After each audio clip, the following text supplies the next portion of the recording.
中国饮食的多彩，还有许多来自于民间实践中的智慧。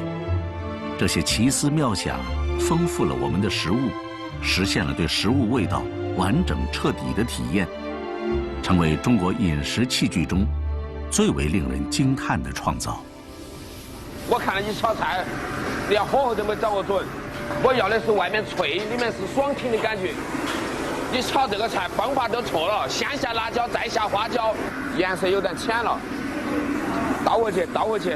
蓝明禄年少入行，进入川菜大师门下学艺。几十年过去，深得川菜的精髓与要义。川菜味型丰富，蓝明禄一直致力于研究川菜调味中的变化与秘密。我们职业厨师，你要想把味道玩好哈，你必须是要了解每一个调料它的特性。而真正令他着迷的，是在四川随处可见的泡菜。制作一坛完美的泡菜，对研究川菜调味来说意义非凡。腌好泡菜，坛子至关重要。在各种泡菜容器中，别人废弃的老坛子对蓝明禄来说都是宝贝。从我选哈，我选老坛子，因为老坛子啊，它的釉是单面，它里面是无釉的。老坛子大多是陶土烧制，胎体薄，易于透气。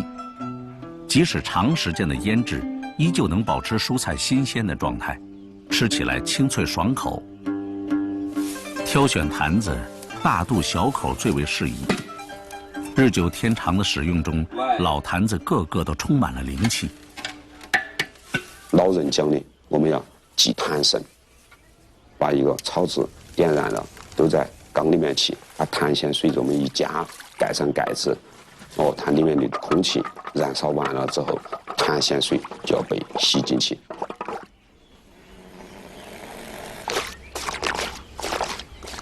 水全部都吸干了，密封性强，坛子是好坛子，巴适。已经入秋，各种蔬菜新鲜上市。蓝明禄对泡菜选料十分苛刻。你这只有这个姜啊，你还有再小再嫩一点的没啦？这个姜味就算是嫩起来了嘛。你这个姜是泡过的的，这种香味，再一个它泡出来的脆度都不够了。首先，把嫩姜、豇豆、蒜苔、辣椒、洋姜、胡萝卜等等应季食材一一洗净，阴干备用。你们要选把戏点哦，辣椒破了一点点口头的，有一点点那个烂了的和黑板的都不料，快点哦，中午了哈。要得，快哦，来不来？来满了，那就到了。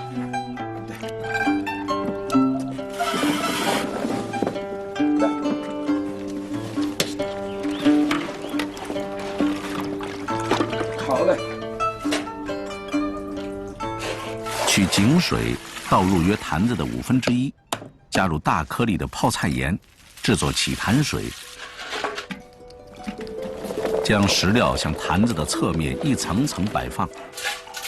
给坛水要和下料交替进行，食料必须完整的，保证食材不变味儿。起老坛水的料主要以姜、辣子、萝卜为主，泡菜的香料放在中部，其他的辅料主要作用在于味道的互补，使整个味道达到中和。泡菜不要加得太满，水刚好淹过菜为宜。加入适量白酒后封坛。不知道当初是什么样的人发明了如此简单而又如此科学的泡菜坛子。只要在坛沿口倒上1碗水，再扣上1只大碗，坛子里的泡菜就完全处于无氧发酵中了。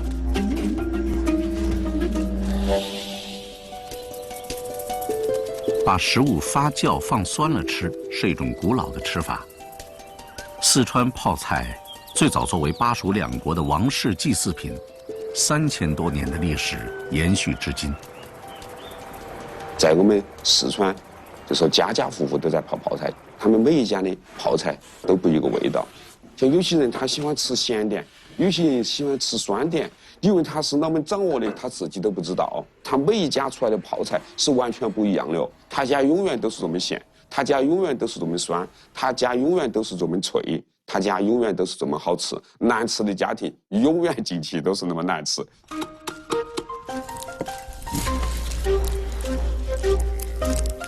烧椒凉粉是一道乡土风味浓郁的民间川菜。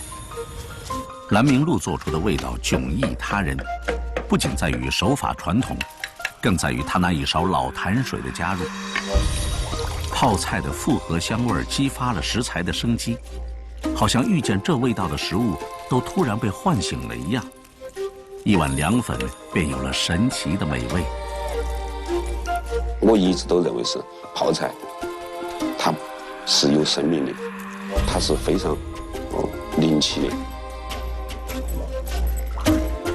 在缺氧环境下，乳酸菌把蔬菜中的糖分解成乳酸，还可以分解蔬菜中的蛋白质，产生鲜味的氨基酸，从而使得蔬菜的风味发生极大的变化。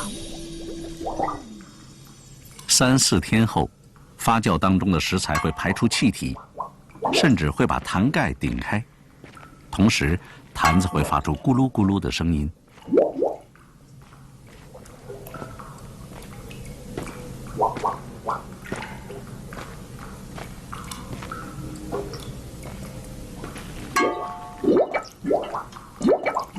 听声音，闻气味，蓝明路可以准确地知道发酵的过程。完美发酵的泡菜会散发出迷人的香味，让人口舌生津，食欲大开。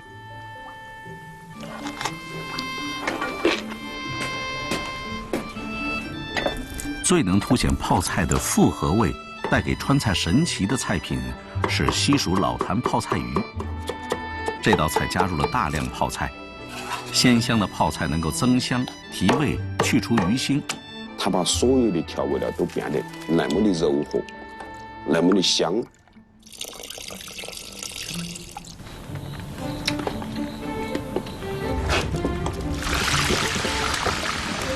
泡菜，从某种意义上说，就是四川人的命，那是祖祖辈辈赖以生存的命根子。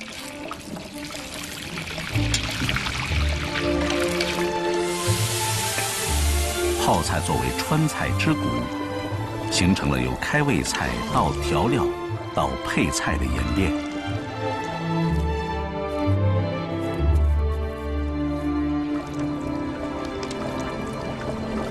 蓝明路几乎把全部的精力都放在川菜调味上，少有时间与家人团聚，这成了他多年来的心结。还有一次感受很深的就是，我在家里给儿子炒了几个菜，他就哭了，晓得吗？他说很好吃，这么多年你干厨师，今天我又吃到你炒的菜，那种感觉哈，还觉得很幸福。爱就是最好的调味。泡菜坛子完成了食材的转换，带给川渝地区的人们时间的味道。美食不如美器，在漫长的历史中，如何更好地利用每一种食材，烹饪出最好的味道？